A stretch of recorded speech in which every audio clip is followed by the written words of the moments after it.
Hello and welcome back. Today we are continuing our USA run. Last episode we tried to get up to 15k construction. We didn't quite get there.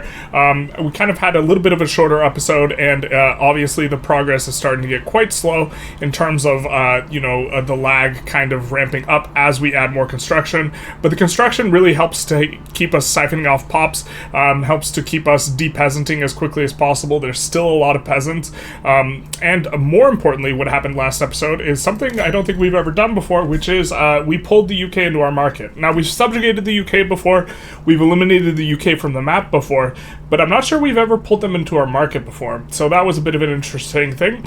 Again, we are doing this largely off the back of kind of the insanity that is the Florida Man Army, the Army of Florida Men, where we have this enormous army of conscripts, and what we can do is we can sway against the UK and then join on the side of the UK and really kind of threaten them for anything. And because there's so much potential military on one side versus the other, they really it makes a big deal for them. But we don't need to have the military up. So this is a big thing, and then same with that loud car outside, that's a big engine.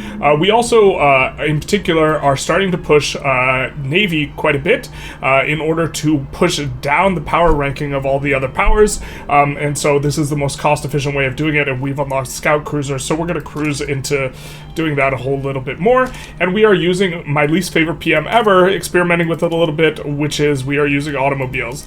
Now, automobiles are kind of a terrible PM. It's one of the worst PMs in the game. However, one of the reasons it's bad is because it, how should I say, it adds 1,500 pops in terms of what it needs to produce, and it only produces just a little bit more money worth of good, or value worth of goods. It adds 100 value worth of goods because the inputs minus the outputs, so the inputs of this 20 engines, this 20 oil, this 10 rubber, and the outputs of the 25 cars, when you add them up at base price, it's only 100 worth of value added, and then you add 1,500 workers. It's a really bad PM. Even if the cars are really expensive, it's really bad, but we have unemployment in these states. And the fact that we have unemployment in these states means that, or in some of these states, we're getting rid of it. We're getting rid of it. One of the reasons we're getting rid of it is because of the cars. And so we really want to curb down on unemployment, specifically very, very, very hard, because unemployment decreases pop growth. The goal of the run is 500 million pops, without just annexing a bunch of Chinese states, because that's less interesting. We've annexed a few. And so this is going to help out a little bit, and it is going to be probably the only time you guys see me build cars until the PM gets reworked. We're thinking of turning it on in here in New York. The problem is that we don't have a lot of labor in New York, but we do have an advantage in New York in that electricity goes into the electric engines, right? They are being used on electric engines, and New York has an advantage in producing electricity. Maybe something like this is somewhat reasonable. We go on rotary valve and then also onto cars.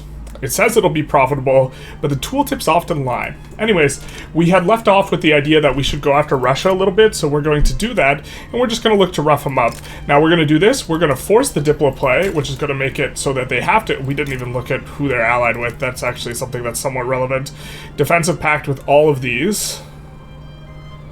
Oh no, so we're going to lose Persia from our customs union. That's a bit unfortunate. Well, we'll see what we can do.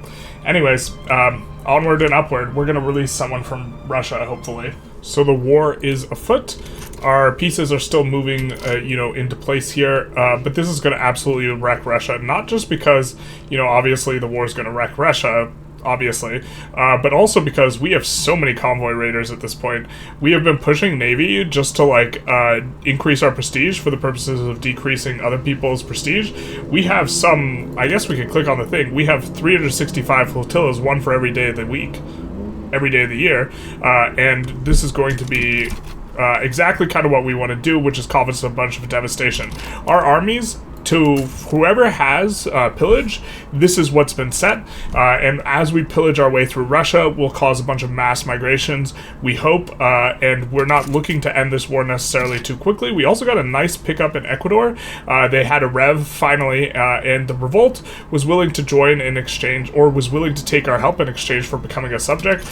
So they'll be integrated soon enough here. As soon as these guys push through, we're going to have to land them up here. And we have plenty of, navy all over the place. We have navy in this pocket, and this pocket. Normally we only get to concentrate navy in one, but we're going to get it to concentrate it in all of them here. And I think we're going to land, but not the capital. I think we're going to land to maximize damage here. The whole point is not going to be to cause to push into the capital. Of course, we don't really mind if we push in the capital. We're going to put the strategic objective, I don't know, somewhere over here.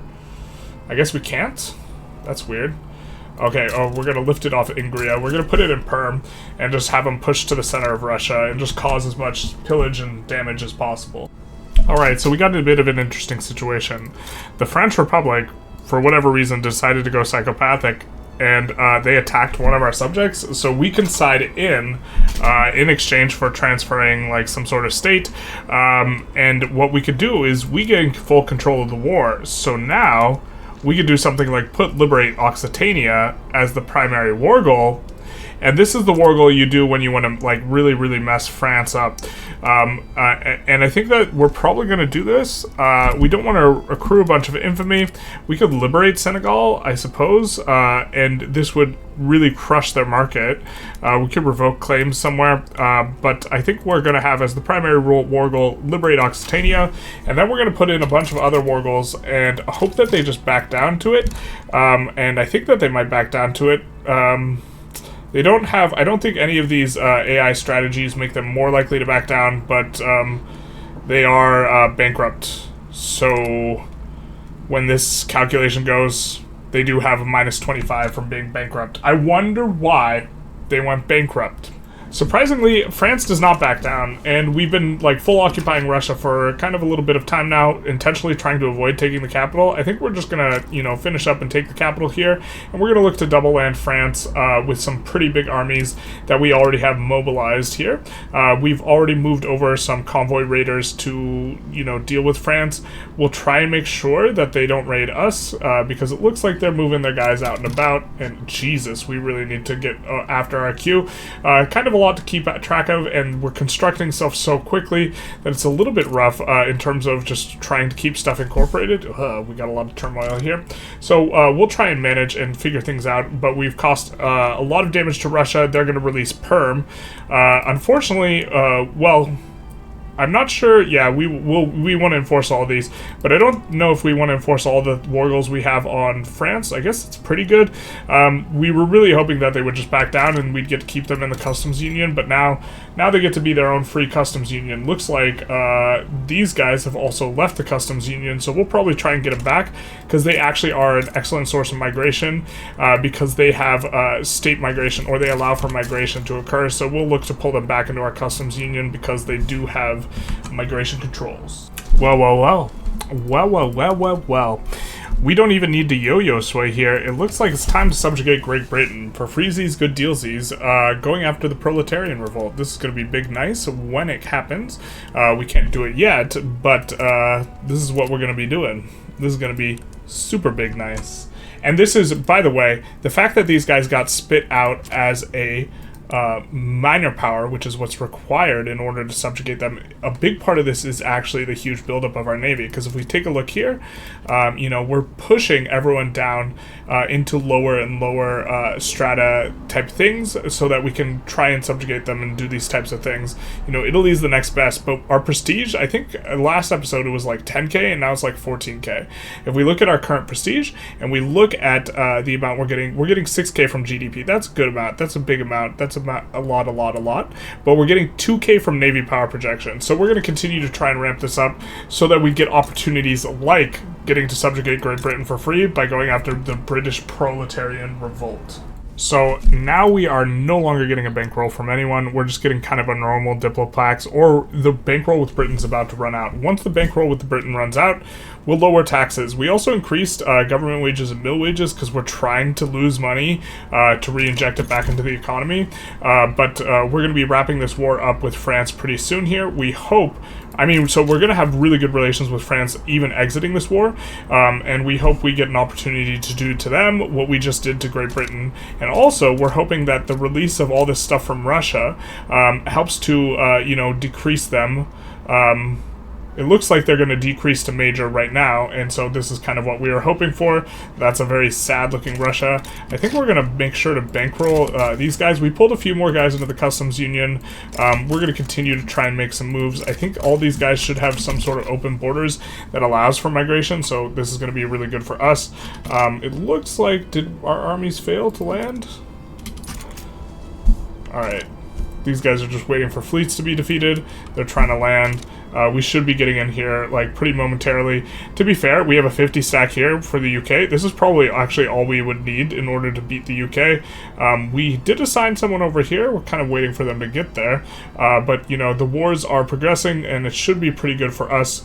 And as soon as this pops off, which it will, now we will decrease taxes. The only reason we were running really high taxes was to squeeze, both France and the UK in order to give these types of opportunities. Now we'll just switch to low taxes and we'll just hemorrhage money, and this is exactly what we want to be doing.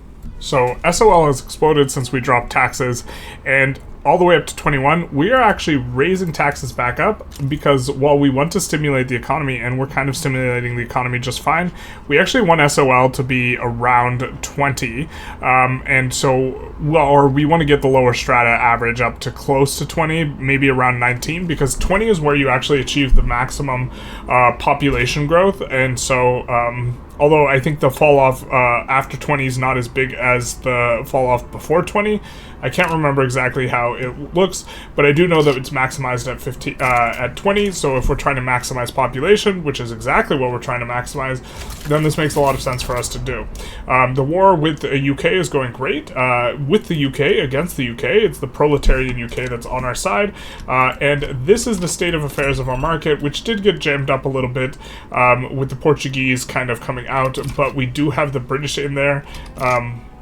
Wait, why are they in our market? Wait, oh my god, they get locked into our market because they can't leave for 5 years, so they're still in our market anyways. GG. GG, and they still love us, man. This is the worst timeline ever for France. So Argentina finally finished colonizing, which is what we had been waiting on because they have claims on the colonial area, and so they can colonize and prevent anyone else from colonizing, but if we annex them early, we won't have claims of our own, and so this will, make it so that we can guarantee ourselves, and that's why we were guarantee ourselves all of Argentina, and that's why we were holding off. We also have the last vestiges of kind of the colonialization game over here, just kind of finishing those up, and we will be, getting all of Africa and all of South America, and unfortunately, Canada was become ineligible to be a British subject after they decayed into minor power, but we're hoping to find a spot at some point to get them into the customs union maybe, or just subjugate them directly. They have a lot of resources up there. It'll be pretty good. Belgium joined the customs union and immediately started hemorrhaging pops, which is great for us. Really trying to siphon off the pops from every single nation, which is why it's so important that we keep the construction going. We are also losing money at a clip that is maybe not one we can sustain, but that's okay. We might re-increase taxes up another notch.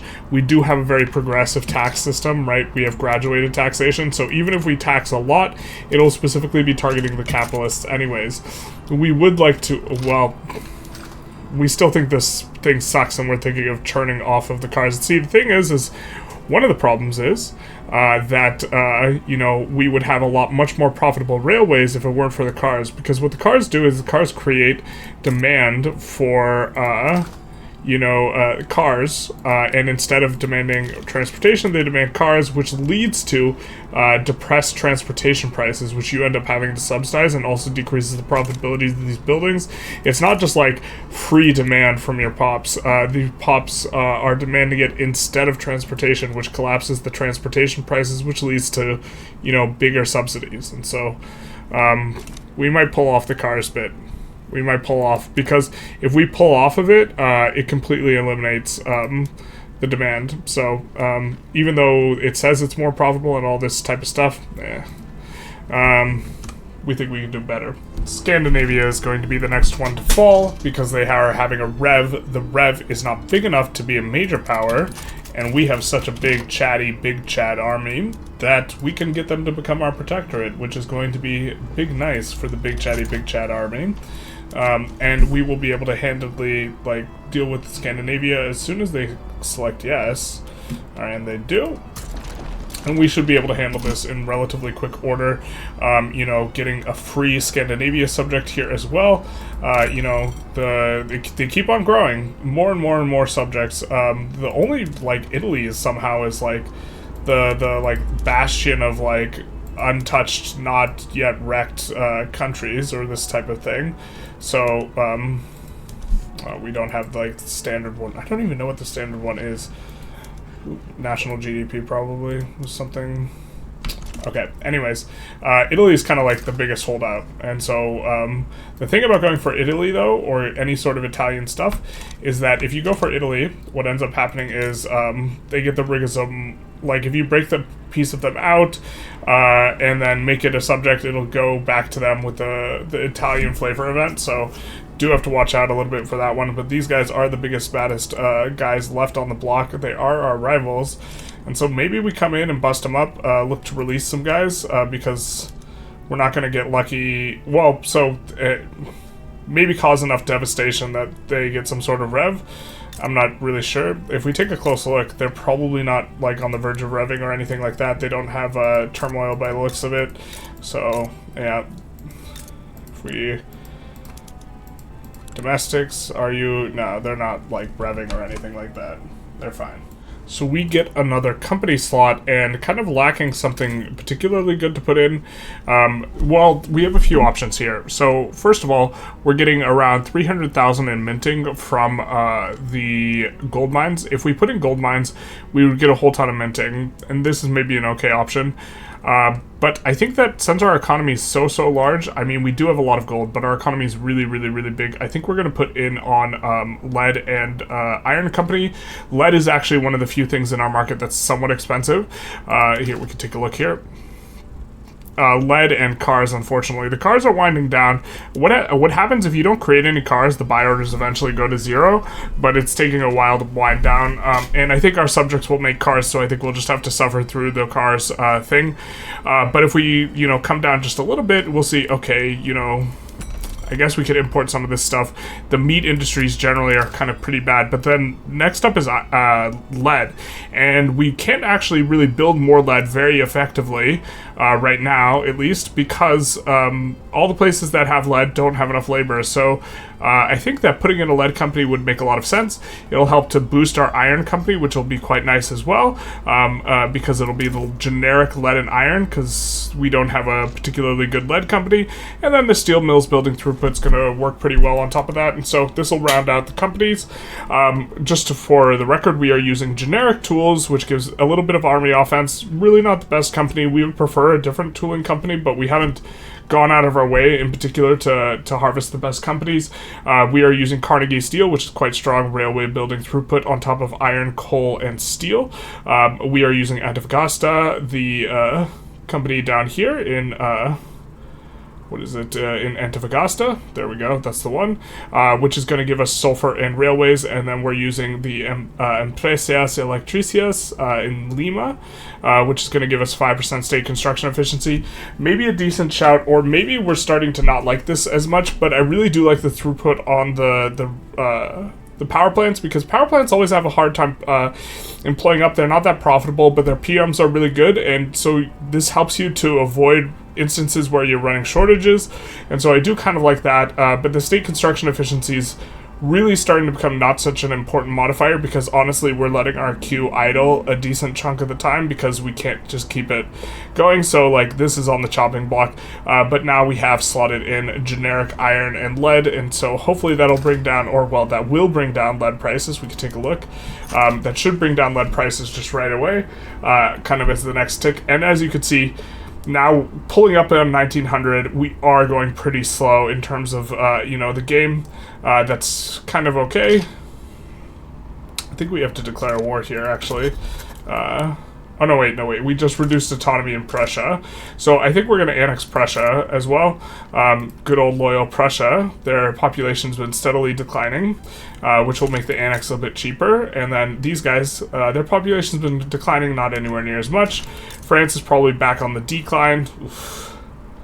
The truth hurts. Big sad for France's perspective. Where they're not in our market. Here's the situation in our market.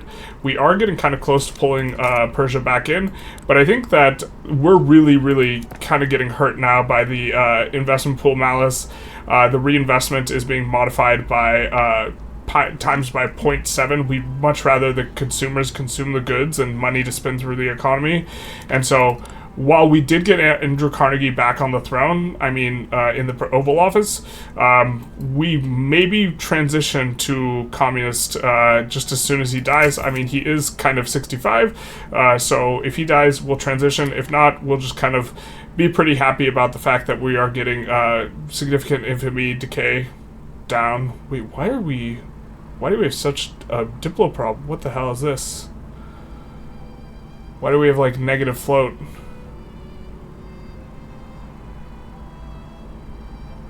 Oh, we protectorate. Wait, what? Bruh. Did we subjugate everyone who was German as a result of this? Wait. Why are we... This is a bit of an interesting one. So, customs union with a whole bunch of these guys, right? But I don't remember protectorating all these boyos. We could just release them. That's kind of funny. The feeling when you have so many protectorates that, like, it's just, they feel bad. Including, of course, the British Republic, our protectorate. Bankroll. Maybe guys increased in size. Hanover's a protectorate. Hohenzollern. Okay, no, we're fine. Okay. I thought we were floating some, apparently we're not. Floating that, of course, would give us more infamy decay, which is something we're kind of we would like. Once we get to the point where we can bankroll China, actually, maybe this is a pipe dream. We've been improving relations with China in the hopes that maybe at some point they rev and we can sway onto their side, or we can yo-yo sway to get them as a subject once they become an unrecognized, the next tier down, which they're not that far from, but maybe this is just too hopeful. I guess we'll wait for our balance to fix and be a lot higher before doing anything. Alright. So we finally finished researching antibiotics. I think that we are going to... Well, we're doing this because the institution is just insane when it comes to, introducing as much pop growth as possible. We have an average SOL of around 21, which I think is a pretty good number. I mean, maybe we want to get the lower strata up to 20. We could reduce taxes, maybe. Our economy is starting to catch up with us, lacking any sort of bankroll. I mean, in theory, we could go back to prop tax, but then the SOL would lower, so there's not too much point in that sort of thing. But we already put in a bunch of stuff in the queue to be able to put this in, and it's going to significantly decrease mortality and pollution effects. Now, pollution effects include both migration attraction and mortality, so this is going to be a 2 for pollution impact.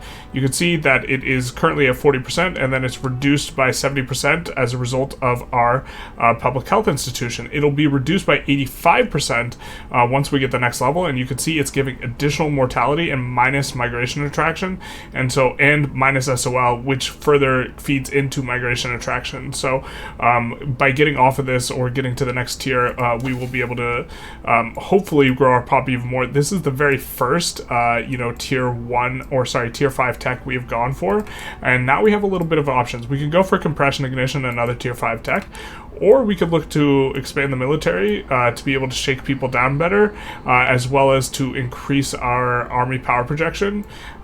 We don't really have that big a standing army, so it's really not going to help us to shake people down that well, it's not going to reduce people's power rank that well. So I think we're going to forgo the military. We have a way big enough military to be able to do anything that we want, and we have the option to maybe go for plastics first. I think plastics will be pretty good for us, to be honest. We don't have too much demand for our oil, and I think plastics into compression ignition will work just fine.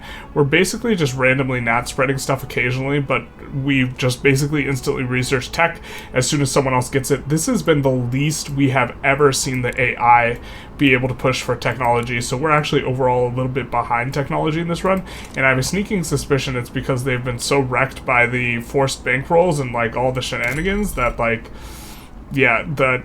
this is just how things are going to be. Italy is by far the strongest great power remaining, and they have like a GDP of 40 billion. That's not really that great. We're starting to get some really long-term incorporations coming in, which is really nice for us. Stuff like Fujian is now incorporated, and it's been a long time, and so we have gotten rid of the malice of 2 throughput, which is going to be really nice for us, that you get for being unincorporated. And so, for example, we have a ton of buildings in Jiangxi, a ton of manufactories, because we're trying to get the population to keep growing, and they will be able to grow better as long as there's no unemployed. And then if we take a look, we're getting minus 10% from unincorporated state, and also minus 10 from colonial exploitation, which is not so nice. Actually, we really want to get off colonial exploitation. Now that we take a look at it, we would much prefer frontier colonization, or even colonial resettlement, but we can't get colonial resettlement. We can get colonial frontier colonization. So I think what we're going to do, I think we're going to come off of our dear friend Carnegie for a little while, because the minus 20%, that's quite a lot. I was in my head, this is actually a bit of a leak from me. In my head, we were on colonial resettlement this entire time, and colonial exploitation I really don't think is quite so good at anymore. Or, well, how should I put it? Well, I guess it's kind of okay. We don't hate it, just in the particulars of the fact that we're incorporating these mega states that have like a ton of, manufacturing. It's like really, really backbreaking to be getting minus 20% throughput on these buildings, but maybe we're okay with it. Maybe it's not the end of the world. I mean, it's super not the end of the world because they're almost done incorporating. The Shangzi will be a little while longer, but Shangzi is getting the benefit of the throughput, on all of this. So there's monstrous throughput with plus 20% from colonial exploitation. So maybe we just leave it, especially with the idea that we're going to benefit a lot from like the rubber and the other stuff kind of in here, where we're mainly trying to extract resources. Overall, the economy's stalling out, though. It's been a while since we've hit a late-game economy. Definitely when you get over 2 billion, you start to feel the stall that is largely driven by the malice. This malice is going to be removed in 1.7, but for now it's quite uncomfortable because it's just deleting a lot of money out from the economy. Okay, we decided we actually wanted to pass frontier colonization for the migration attraction. This was a big part of the strategy, which was we were trying to pull stuff out of our incorporated territories and use our incorporated territories as pop batteries that attract from mass migration, and then we pull it into the unincorporated states. So we really wanted that 50% migration attraction in unincorporated states, but apparently you can't go back to colonial exploitation. And I'm not sure why this is. And we even went through the trouble of inviting this agitator, who's literally, and this way we would get more infamy decay, and promoted him to government just so we could try to do this, but we can't do it. And I wonder if anyone has a movement for any sort of colonial thing, I don't think they will. But that leaves me quite bemused, because I haven't seen that. I mean, I guess we haven't interacted with this type of thing before, but it's giving us a strange kind of message, and I haven't seen this before, where we try to do this, and it says, any American state, Louisiana is a homeland for a primary culture of America, and any neighboring state is a decentralized nation. I guess because we don't have a neighboring decentralized nation, we can't do it? Is that what this is telling us? I suppose that makes a lot of sense. Huh. So, that would make it so we'd have to do this. No colonial affairs into colonial resettlement. I guess we could do that. That's probably fine enough. So we'll try and do that. You know, just nice and friendly. Just nice and friendly. And we'll make that transition. I mean, I think it would have been way better for us to have it all along, kind of throughout these times of having huge amount of manufacturers here that are really suffering from the negative throughput. But, it is what it is. We'll try and keep this queue nice and filled. Man, I really hope they buff electricity here, because so often the electricity, it just like can't employ up because it's not profitable enough, even with plus 75% price. And it's just like kind of an absurd thing, you know, and it like leads to problems like here we are running a shortage on our ability to run up infrastructure because of the electricity here, right? But other stuff gets employed up. Like, this is getting employed up because it's more profitable than this. It will get employed up. However, if we if we subsidize this, then, like, we'll collapse the economy if we subsidize it everywhere. Because the queue, the auto queue, spazzes out with local goods in particular, and we'll sometimes just randomly stack, like, a 30 stack somewhere.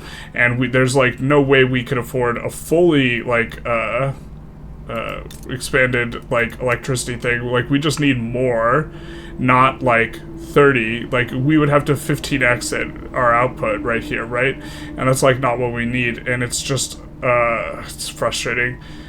Because like if the PM was just more efficient, it would be able to hire up to prevent shortages. And I just wish some of the efficiency of the electricity PMs, because the electricity PMs are really good. I wish the efficiency of this electricity PM here was pulled back.